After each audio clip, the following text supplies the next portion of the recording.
Hello, ladies and gentlemen, the time has come. Frostpunk, the board game, arrived at our doorsteps, and hopefully you've already seen the how to play video on my channel that I made for this game. But today, in this video, I wanted to take a look inside and also give my honest opinion about the Iceberg Box, the box that is supposed to contain or fit all of the components for, well, not the smallest game that Frostpunk really is. And for those who, like me, added this as an add-on during the campaign, well, you probably know right now what's inside the box and how it works. But this video, I think, is more for the people who are still thinking whether to buy this game, maybe in the retail version or some second-hand Kickstarter, and are wondering whether they need the Iceberg Box. So I will, as usual on my channel during a review video, tell you my lone Vix, by the way, subjective opinion of what I think this Iceberg Box really is and whether I need it or whether it was a good purchase or not. And, well, you can decide for yourselves because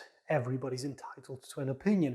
If you like the videos that I'm doing here on my channel, you can always support me by clicking the like button, hitting the subscribe and ringing the notification bell. I will remind you very kindly. And in the description to this video and all the others, you will find a link in which you can buy me a cup of coffee if you feel like it. So now, let me open up this box, this gigantic, huge box. It's almost bigger than the Aeon Trespass box. It's bigger than the War Room box. It's bigger than the old Twilight Imperium 3rd edition box. It's bigger than a lot of big boxes that I have on my shelf. So let's take a look at it and let's see what's inside, and then let's see how to store the game of Frostpunk inside.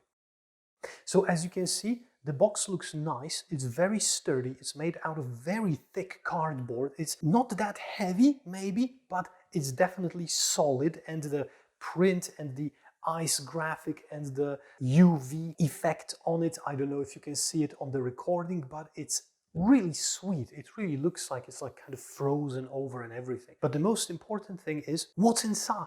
Now, before I open this, I want to tell you a 3-minute story. Now, don't think of me as some kind of a spoiled Kickstarter board game aficionado that expects that every single box that stores everything inside has to contain game trays inside. Should a game trays inside logo here, like on the corner of the box or something like that.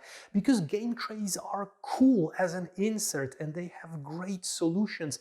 And I love them in a lot of games that I've added them to, like the Tricarion big box with those inserts, or many, countless others that I can't remember right now, but they are not the bare necessity. If the box doesn't contain game trays, I usually buy folded space inserts because they are light, they are quick to assemble, and they are well designed, and they don't increase the weight of the box significantly, like for example some wooden inserts do. Although the wooden ones look nicer, game trays, folded space, any kind of storage system or storage solution for a box, even some kind of dividers that help you organize everything in a box is welcome, or you can organize those things yourself.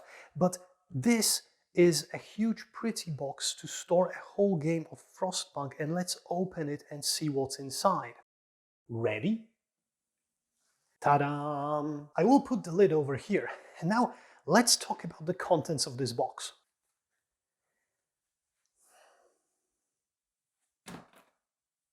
We're done. So now I appreciate the fact that the creators of the game have added the option of purchasing a big box to hold everything together. It definitely fits the playmat, all the wooden add-ons, all the miniatures, the game, everything can go in here. But then again, this is just a cardboard box with the graphics of a game and a foam divider that you can or don't have to use inside. What you can basically do in order to store Frostpunk in the Iceberg Box is this.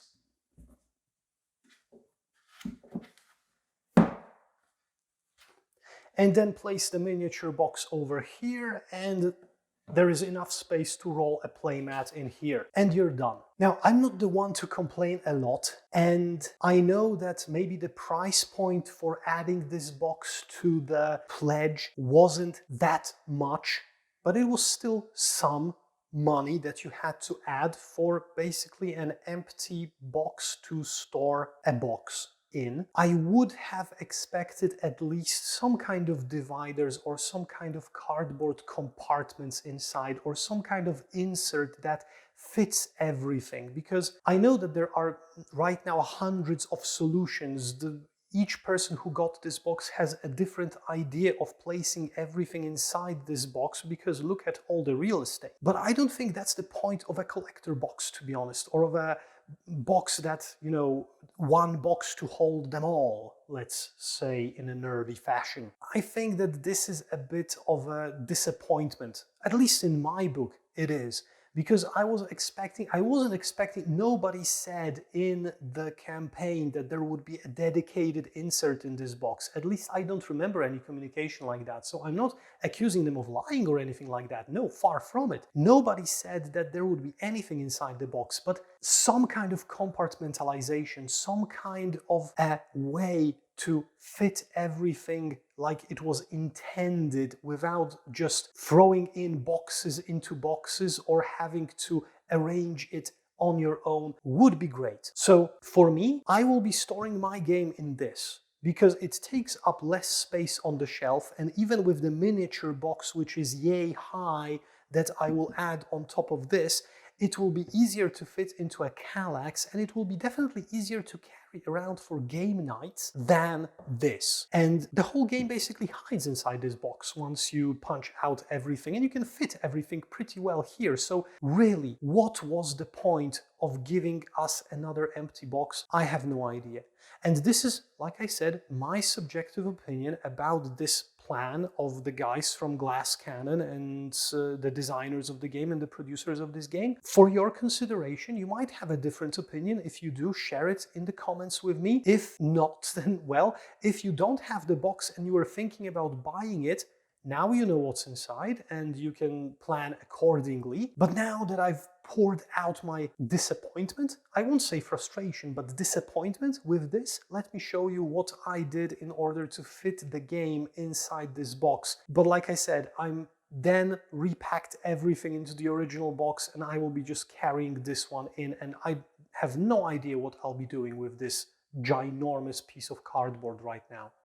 So first things first, I've purchased everything for this game, all the add-ons, except for the set of those resource tokens, and I didn't get the Timberland add-on, and I didn't get the playmat, because I've got plenty of playmats at home, and an additional one just didn't cut it. So there are some empty spaces in this box, which you can fill in with additional boxes of those add-ons, cosmetic add-ons that I didn't take, and some space for the playmat as well. I'll show you how I organized the whole real estate here, and well, here we go. So first things first, this is not an unboxing video, so we won't be going through all of those components, but I've just taken out the insert from the original box, placed it inside, there you go, it fits, so you're welcome, right?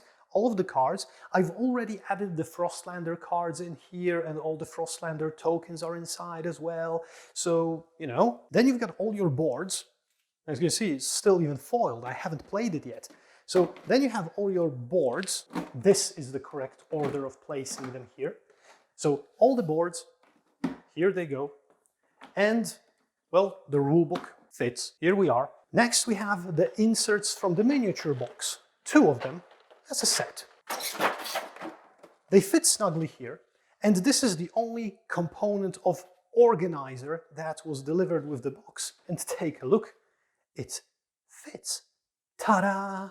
So that was the technological design that they added into this iceberg box. And what with this and this indentation? Well, I will tell you. The Dreadnought Mini. Second ta-da over here. Now, as you can see, I'm also using the Dreadnought box, apart from the miniature here, to hold the insert from the core box in place. If you have a playmat to roll and place in here, then you've got no problem like this. And I have very cleverly put all of the cardboard tokens, small cardboard elements, in baggies and, well, locked them in this Dreadnought expansion box so that they don't run around the main huge iceberg box as it is. Now you've got your generator tile, which, well, there is no option it wouldn't fit there, so come on. Here are my edge boards, which can basically easily lay around here. I've got all of the hexagonal tiles for the map, which unsurprisingly fit in the space that you could fit the player mat in. I used the Frostlander box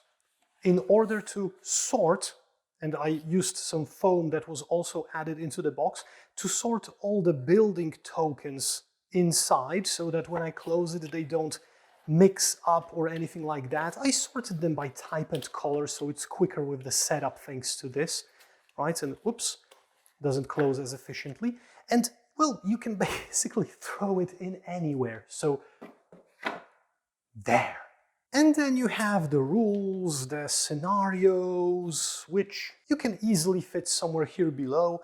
And then you've got a lot of air. Even if you added the playmat in this, and even if you added the tokens from the timber expansion and the meeples and everything, I still believe that there would be some air left in this box. And everything is just, well, come on, let's not be afraid to use the word thrown in. And I know that the core box organizer and the miniature organizer are keeping their respective elements in place, but is that really the purpose of a box, to hold everything in? Well, by definition, when I call it like that, maybe it is, but still, answer yourself this question individually.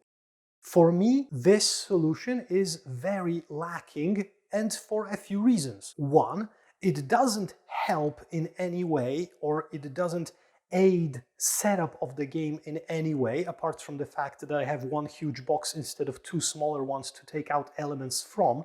The experience of taking the elements out is identically the same, or even more complicated, because I wanted to store those things in smaller boxes so that they don't rummage around. Two, if I flip it vertically, then things, if I didn't have this box from the train, from the Dreadnought, and if I didn't have the tiles locked here, but I had them in the baggies running loosely or something like that, everything would fly around. So it's still not an ideal solution for packing everything in. So I really don't know. But, well, like I said, this is my subjective opinion and my subjective review. I will be posting a separate review of the game itself because, well, the fact that the Iceberg Box is a disappointment, in my opinion, doesn't throw any shade on the game itself yet. I have to give it a spin, I have to give it a whirl a few times, and I will show you my review after that. But as for the huge box itself, there it is.